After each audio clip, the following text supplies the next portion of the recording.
So, take a look at these behaviors. Does math, gets high, gets stressed out, and rocks out to music. What's the first thing that comes to mind?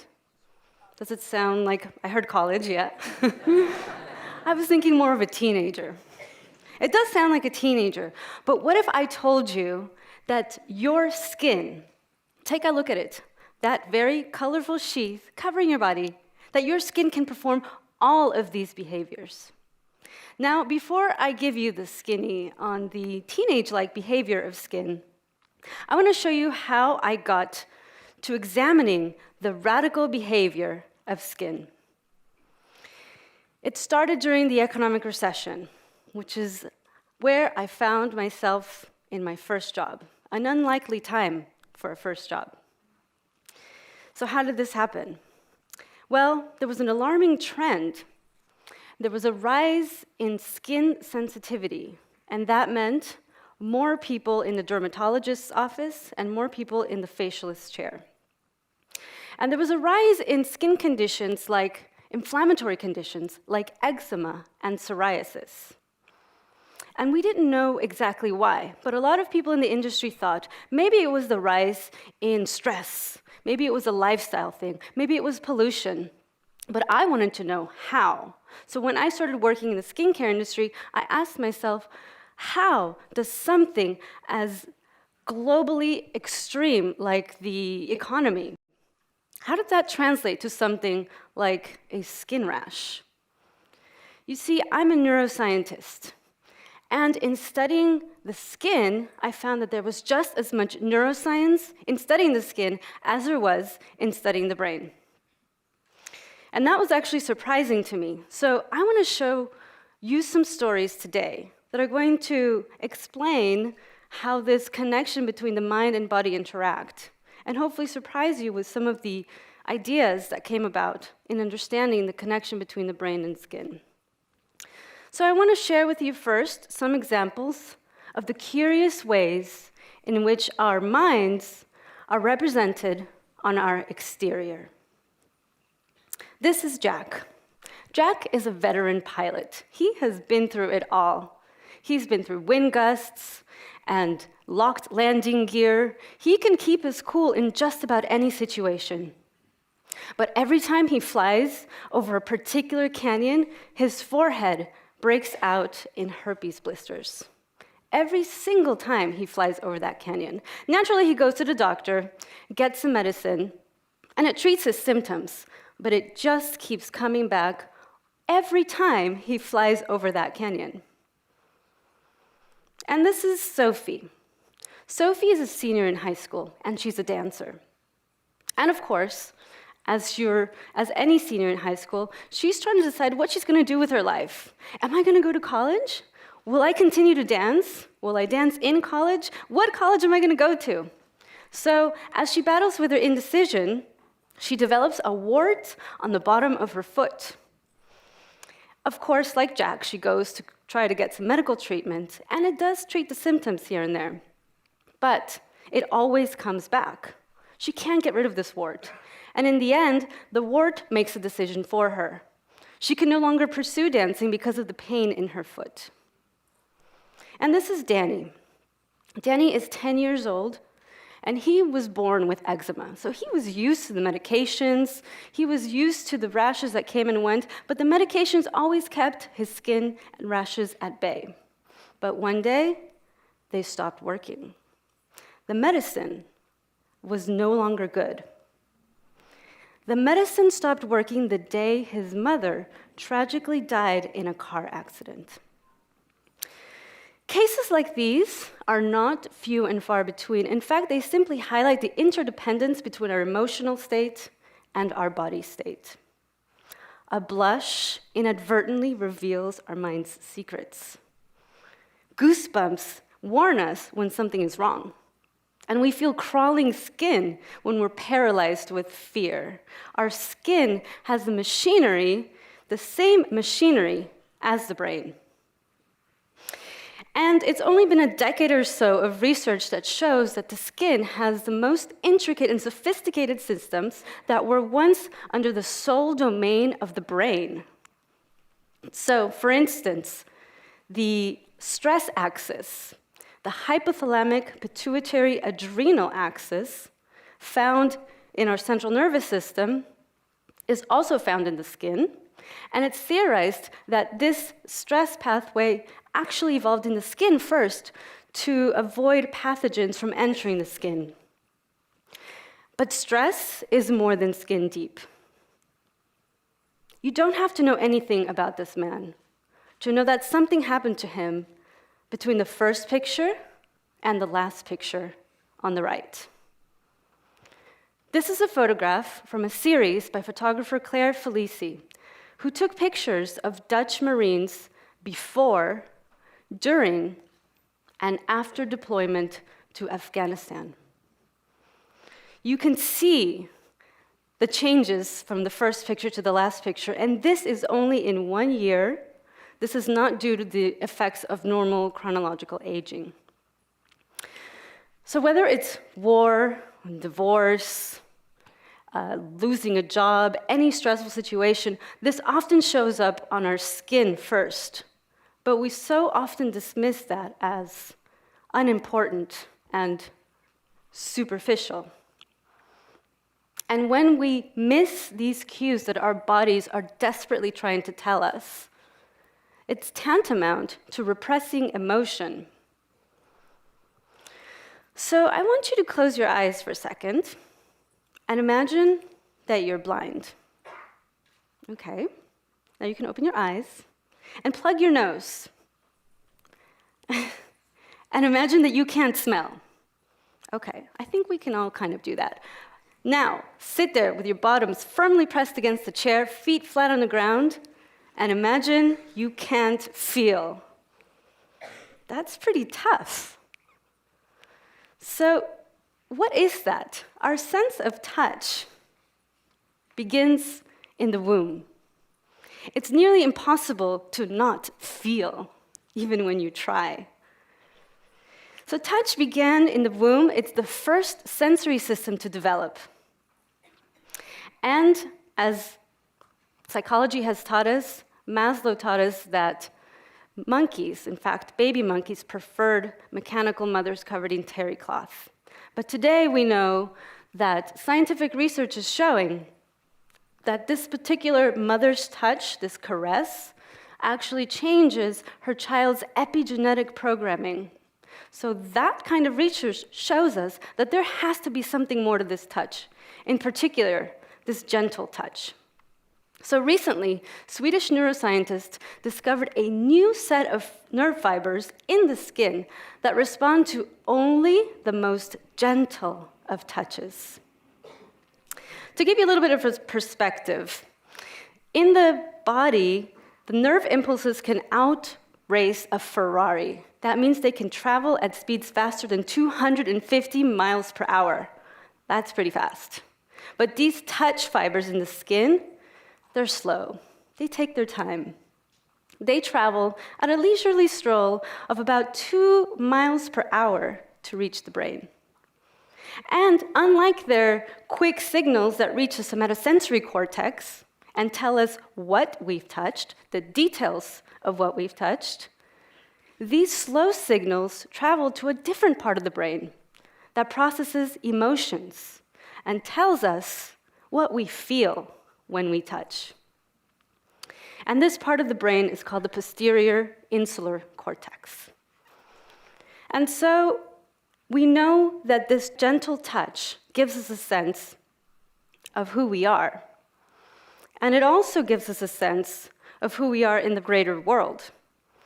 So if you stimulate another part of the brain called the angular gyrus, this part of the brain is also stimulated by gentle touch. If you stimulate this in somebody, you will trigger an out-of-body experience in that person. And that means that the gentle touch fiber is somehow reflected in our personal sense of self and our sense of culture and who we are in the community. And so we wear our culture on our hands. And on to my final point, and I saved this for last because I thought it was a cool story. So let me tell you a little bit about touch and sound. The story started about 15 years ago, and there was a mixer for new faculty at Rice University. And at Rice University, there were new faculty, some of them were from all departments, and there was a neuroscientist, and the neuroscientist struck up a conversation with a philosopher about things like the fallibility of science and the way that the brain organizes and orchestrates all of the flood of sensory information that goes into the brain and puts it into a coherent perception. You know, simple things like that. So it turns out that the philosopher had suffered a stroke, and that had left her with a strange mixing of her senses. And at this point, the neuroscientist said, yeah, let's look at your brain. So in one experiment, she sat with her hands on the table and 2 rings, and the rings were dotted with electrodes, and these electrodes were transmitting some electrical pulses that followed a beep or a tone. And she had these in each of her middle fingers. So she had her hands down, and she was to hear the tone and then feel a little tingle on either hand, and she was to say which hand she felt the tingle in. But here's the rub. She kept feeling tingles even when they didn't deliver any electrical shock. And so, of course, the neuroscientist was very confused and said, we shock, she feels. We don't shock, she still feels. What is going on? So after a while, and I mean a while, I think it was over a year, he kind of had an idea. Could she possibly be reacting to the tone that came before the shock? And so he did another very scientific experiment. He simply asked her, do you feel sounds? Can you feel and sense sounds?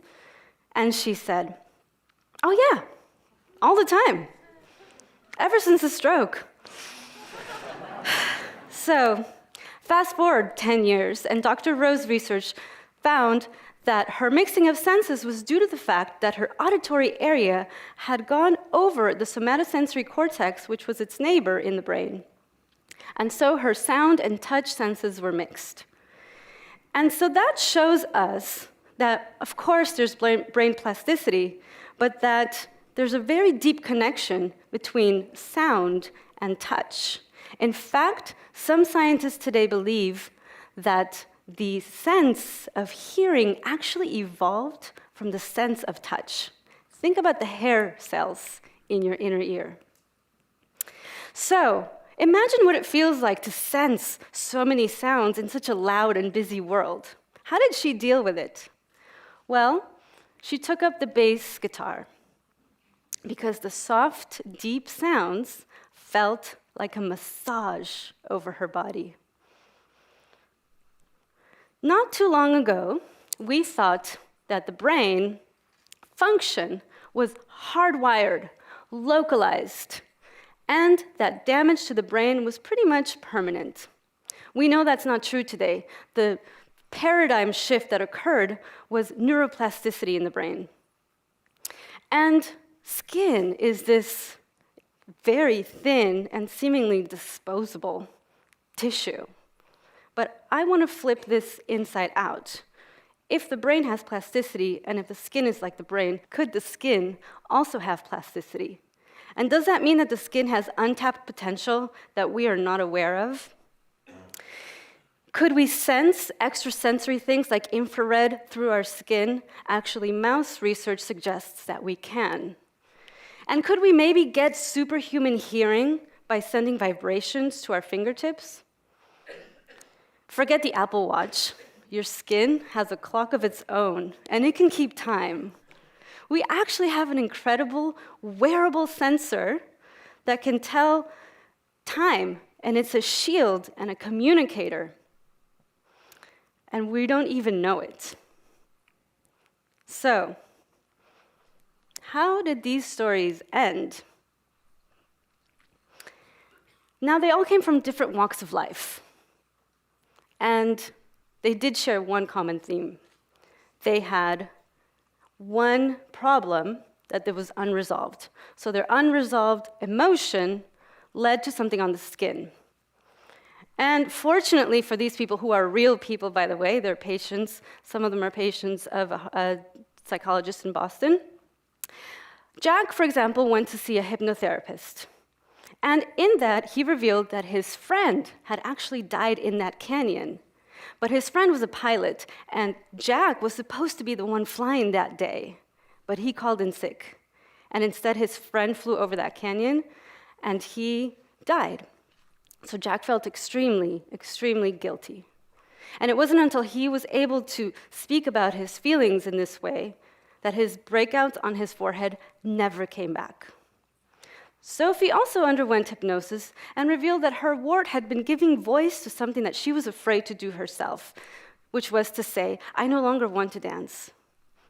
And after she understood that, her wart went away for good. And Danny went to see a psychodermatologist, and he also had a different form of therapy, cognitive behavioral therapy, and through this, he was able to battle with the fact that his mother had died, and that made his skin worse, and after the therapies, 3 weeks later, his lesions healed. So conventional medicine did not treat these people in the right way, in a way where they fully recovered. Conventional medicine treated the symptoms for a little bit, but it did nothing for the long term. Now, we can continue to put out little fires here and there, but it's not until you find the source of the problem where you can really get rid of your issue. So, I love the idea of the hummingbird effect. The hummingbird effect is something where an idea in one place strikes another idea, completely unrelated sometimes, in a totally different field. And in this case, do ideas and innovations unfold in this matter? And if they do, does the idea that the skin has a brain of its own unfold in this way? And could that trigger new discoveries in other areas, especially if we know that the skin could have untapped potential that we know nothing about yet? And so imagine how understanding these discoveries could change technology and medicine. 20 years ago, Dr. Michael Gershon revealed that there was a brain in the gut. Today, if you go to a grocery store, it's difficult to find a grocery store without probiotic drinks or probiotic supplements. And today, I'm telling you that the skin also has a mind of its own. And so, for decades, we've known that the brain controls the body. But if we now know that the body greatly influences the mind, and we see these in cases like the person that develops an actual clinical depression or anxiety due to a very visible disorder, or the anorexia patient that gets better after wearing a tight bodysuit, or the power one feels when they're wearing a white lab coat. Embodied cognition is not a new idea, but it's finally gaining steam in ways that doctors and therapists can finally implement. And so many people live disembodied nowadays. They tell you that they disconnect themselves from the body. But when we mind the body, we know our sense of self. And so, as these ideas unfold, it'll take some time for them to reach an everyday life. So I want to leave you with this: to listen to your skin. Thank you.